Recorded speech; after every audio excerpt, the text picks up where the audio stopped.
Meus amigos, antes de começar a responder as perguntas que foram nos feitas, eu deixo para vocês um recado de Dr. José Reis Aboboreira, conselheiro presidente do IMAP, que teve que ir a Salvador antes de concluir o evento, pediu desculpa a vocês pela ausência deles, mas deixou aqui o agradecimento dele e a certeza de ter contribuído de algum modo com o desenvolvimento institucional dos municípios, dando esse passo, essa iniciativa de fazer esse evento em um local adequado, contribuir não só para aqueles que são candidatos a vereador e prefeito, mas também todos aqueles envolvidos no processo.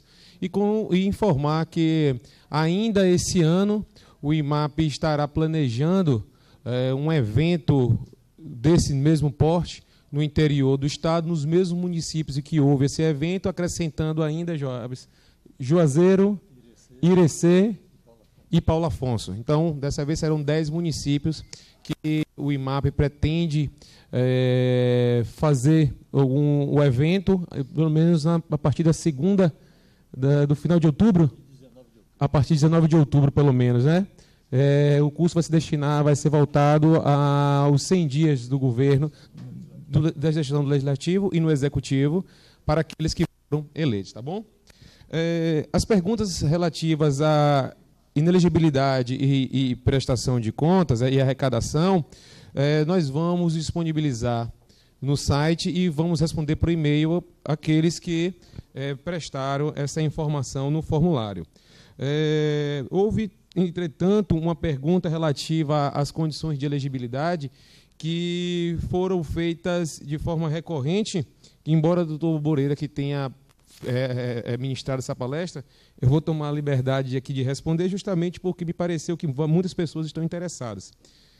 Neste caso aqui, eu peguei, por exemplo, a pergunta feita por Natan. Ele pergunta: o servidor que trabalha em 2 municípios e só concorrerá ao cargo eletivo em um, deve desincompatibilizar-se do outro? Olha, a desincompatibilização só deve ser feita naquele município onde ele pretende concorrer. Se ele, por exemplo, é servidor do município de Salvador e é servidor do município de Feira de Santana, mas vai concorrer a um cargo eletivo apenas em Feira de Santana, só há necessidade que ele se compatibilize do município de Feira de Santana, tá bom? As demais perguntas nós vamos disponibilizar no site. No que diz respeito à propaganda eleitoral, foram feitas cerca de 5.000 perguntas, e dessas 5.000 eu vou responder por aumento algumas aqui. Eu vou responder algumas, as demais em razão do horário. A gente acabou avançando um pouco. Eu vou responder só umas 5 ou 6 perguntas aqui, só para não ficarmos sem debater a matéria. Primeira pergunta, anônimo pergunta: quanto à criação e distribuição de boletim informativo contendo ações realizadas, é permitida? Olha, no nosso bate-papo, nós trouxemos a inovação contida no artigo 36A, Lei de 9.504. Nela, vimos que, desde que não envolva pedido explícito de voto, é permitida a menção à pertença à candidatura e a exaltação das qualidades pessoais em vários veículos de comunicação social, inclusive na internet. E o inciso 4 desse mesmo dispositivo autoriza, sim, a distribuição, a confecção, a distribuição do informativo, do informativo. No caso, esse daqui, eu não sei se ele está fazendo menção a qualquer tipo de informativo ou um informativo parlamentar. O fato é que é possível que o pré-candidato faça a sua informação quanto à sua pré-candidatura, exalte suas qualidades pessoais, inclusive indicando qual é a sua plataforma de governo, quais serão seus projetos. Isso não é considerado propaganda antecipada, ok? O prefeito em exercício é candidato à reeleição. Na cidade terá um desfile cívico no aniversário da cidade. O prefeito candidato não poderá subir no palco para assistir o desfile? Olha, isso é mais relacionado à conduta vedada, muito mais do que propaganda, muito embora tenha marcado propaganda. Se o doutor Cristiano me permitir, eu vou responder.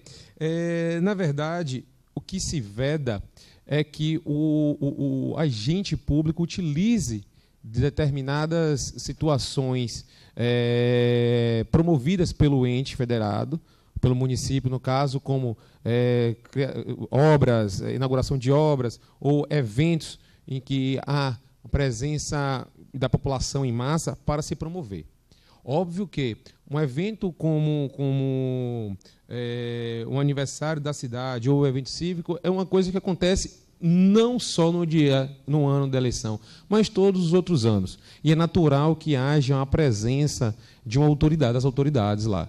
De modo que a mera presença dele, sem que nenhum locutor, nenhum animador, nenhum cantor faça menção ao nome dele, faça agradecimentos, apoio e tudo mais, acho que por si só isso não vai acarretar conduta vedada. O que o prefeito em exercício não pode fazer durante a campanha relacionada ao padrão eleitoral? Olha, no que se refere às vedações, durante toda o nosso bate-papo, nós vimos que a propaganda vai se iniciar a partir do dia 16 de agosto. Durante esse período, é muito importante ficar atento à legislação que acaba limitando o direito, o exercício da propaganda. Muito embora haja uma liberdade muito grande para que ela seja feita, os veículos em que ela será veiculada são restritos e são aqueles previstos na legislação. De modo que fazer propaganda em locais que não são devidos, fixação, sejam bens públicos ou privados, inobservar os tamanhos previstos na legislação, fazer propaganda nos dias em que não é permitido, nos veículos que não são permitidos, como outdoors, utilização de showmício para animar o comício, as passeadas, etc. São condutas, assim como tantas outras, previstas na própria Resolução 23457 e também do artigo 36 e seguintes da Lei 9.504, que precisa ter muito cuidado. Adesivo apenas com o nome do pré-candidato afixado em cargo, com figura propaganda antecipada. Olha, como nós conversamos anteriormente, ao contrário do que muita gente tem dito, a excludente contida no artigo 36A não pôs fim à propaganda eleitoral antecipada. O fato do candidato poder fazer menção à sua pré-candidatura, exaltar suas qualidades pessoais, não quer dizer, por si só, que isso seja uma conduta, uma propaganda antecipada. Óbvio que a partir dessa norma, tornou-se muito tênue essa linha do que vinha a ser uma excludente de propaganda antecipada e o que vem a ser uma propaganda antecipada. O consenso que se tem nos tribunais regionais eleitorais é no sentido de que o mero nome do candidato, do pré-candidato lançado no adesivo, não gera uma propaganda antecipada, mas apenas uma promoção pessoal, e isso não haveria qualquer vedação. Divulgação automática a todos os contatos do WhatsApp, configura propaganda robótica. O que se veda através das mensagens, seja por SMS, por WhatsApp, Telegram ou e-mail, é a robotização do envio de mensagens. Você retirar a figura humana de encaminhamento da mensagem para utilizar um robô para fazê-la. É isso que se veda. De modo que, se você, enquanto candidato, utiliza uma funcionalidade do WhatsApp, que é como se fosse aquele encaminhar a mensagem por transmissão, isso, por si só, não quer dizer uma contratação de empresa para prestação de serviço de robotização de envio de mensagem. De modo que, ao meu ver, não haveria qualquer problema. Tá ok? Essas são as perguntas que nós selecionamos quanto à matéria. Vou passar para Joabes. Pode ser, Cristiano? Então, vamos para falar sobre conduta vedada e crimes eleitorais. Bom, boa tarde a todos, novamente. Algumas pessoas perguntaram aqui uma pergunta bem ampla, falando sobre a questão da isonomia e o horário eleitoral gratuito, porque todos o horário não é distribuído de forma igualitária.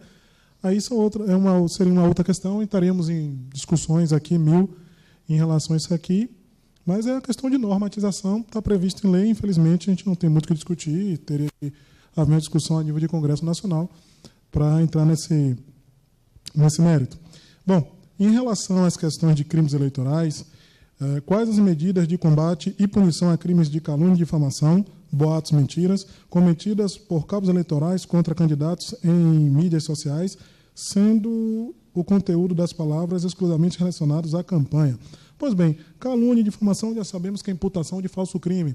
Se ocorrer isso aqui, não há maiores discussões, dirija-se ao Ministério Público para que ele promova ação penal. De preferência, se forem redes sociais, imprimam a página com o endereço, para que saiba de onde foi que saiu aquela informação. Existe também, não sei se em Feira de Santana tem, as delegacias digitais. Quais sejam? São as delegacias que são especializadas para apurar ou investigar as infrações criminais cometidas pela internet. Existe uma delegacia em Salvador, praticamente, que faz isso. Bom, quais são os 60 crimes eleitorais? Me perdoe a ausência, mas eu não tenho como saber de cabeça os 60 crimes eleitorais, mas eu vou disponibilizar ao curioso a questão dos tipos penais existentes no Código Eleitoral, bem como nas leis especiais. Fosse o Código Penal, eu me arriscaria a dizer quase os 200 que tem lá, mas esse não. Certo? Referente aos crimes de calúnia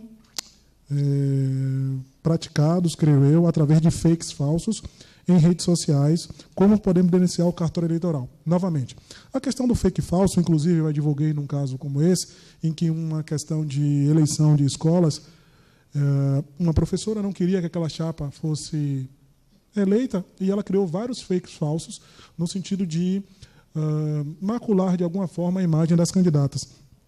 E aí o que aconteceu? Foi a delegacia digital descobriu qual era a máquina, a partir da descoberta do IP, fizeram campana e descobriram quem foi que fez. Então, o fake falso foi criado em algum lugar. Então, o problema é descobrir quem fez. Mas o grande lance dos crimes contra a honra é que o prazo começa a correr a partir que você tem conhecimento da autoria, não só do fato. Então, é preciso, você só vai processar alguém que caluniou, difamou e jurou você do momento que você tenha conhecimento de quem praticou. Se você não tem quem praticou, infelizmente, você não pode denunciar.